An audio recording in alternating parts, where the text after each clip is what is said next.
கீசு கீசு என்றெங்கும் ஆனைச்சாத்தன் கலந்து சின பேச்சரவம் கேட்டிலையோ பேய்ப்பெண்ணே காசும் பிறப்பும் கலகலப்ப கைபேர்த்து வாச நறுங்குழல் ஆய்ச்சியர் மத்தினால் ஓசைப்படுத்த தைரரவம் கேட்டிலையோ நாயக பெண் பிள்ளாய் நாராயணன் மூர்த்தி கேசவனை பாடவும் நீ கேட்டே கிடத்தியோ தேசமுடையாய் திரவேலார் எம்பாவாய்.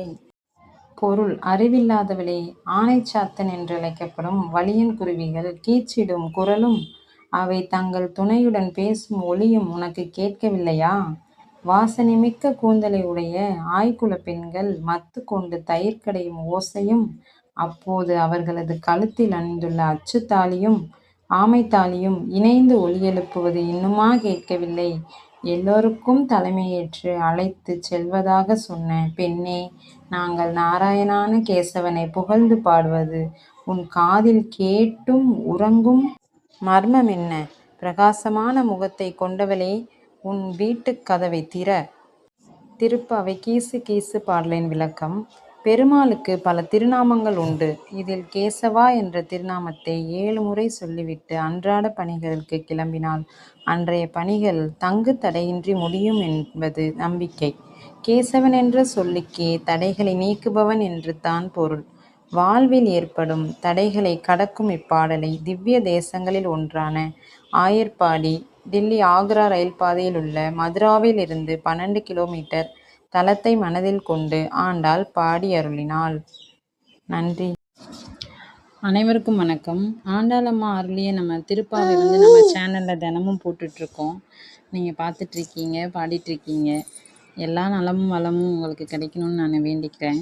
நானும் தினமும் பாடுறேன். பாடும்போதெல்லாம் நம்ம எல்லாருக்குமே நல்ல ஒரு வாழ்வை அளிக்கணும் அப்படின்ட்டு அம்மாட்ட வேண்டிகிட்ருக்கேன்.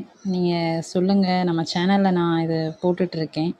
ஏதாவது அதை பற்றி ஒரு கமெண்ட் பண்ணுங்கள். ஏதாவது இம்ப்ரூவ்மெண்ட் பண்ணணுமா, இல்லை என்ன செய்யணும், இது ஓகேவா, இல்லை வேறு ஏதாவது பாடல் வேணுமா அப்படின்றத நீங்கள் கொஞ்சம் சொன்னீங்கன்னா எனக்கு இன்னும் கொஞ்சம் நான் நல்ல தெளிவான முறையில் கொடுக்கறதுக்கு வசதியாக இருக்கும்.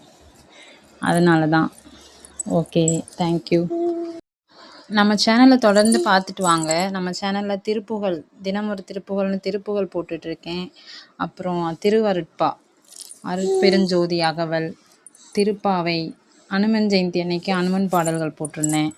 ஐயப்பன் சாங்ஸ்லாம் போட்டுட்ருக்கேன். இந்த மாதிரி நிறையா பக்தி பாடல்கள், பக்தி கதைகள், கதைகள் கூட சொல்லியிருந்தேன், பிள்ளையார் கதை அப்படின்னு. இனிமேல் நிறையா குட்டீஸ்க்கான கதைகள், பெரியவங்களுக்கான கதைகள் எல்லாமே ப்ளீஸ் சப்ஸ்கிரைப் பண்ணிக்கோங்க. ஏதாவது ரசிக்கக்கூடிய தன்மையில் இல்லை அப்படின்னா எனக்கு சஜஷன் சொல்லுங்கள் கமெண்டில். நான் சரிப்படுத்திக்கிறேன்.